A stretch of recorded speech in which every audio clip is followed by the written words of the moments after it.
Syederalun, Partai Persatuan Pembangunan atau P3 menyebut Sandiaga Uno akan segera bergabung dengan partai berlambang Ka'bah itu dan sudah meminta arahan Presiden Joko Widodo terkait rencana tersebut.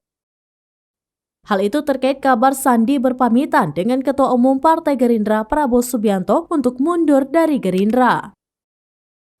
Muhammad Romahur Muzi alias Romi mengatakan pihaknya mengetahui informasi tersebut setelah Sandi menyampaikan kepada PLT Ketua Umum P3 Mardiono.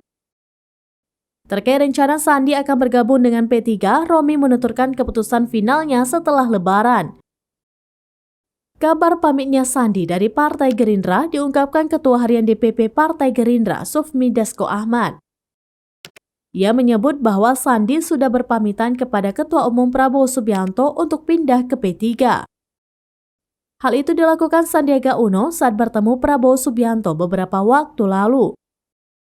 Saat itu, kata Dasko, Prabowo menyerahkan keputusan itu kepada Sandiaga Uno.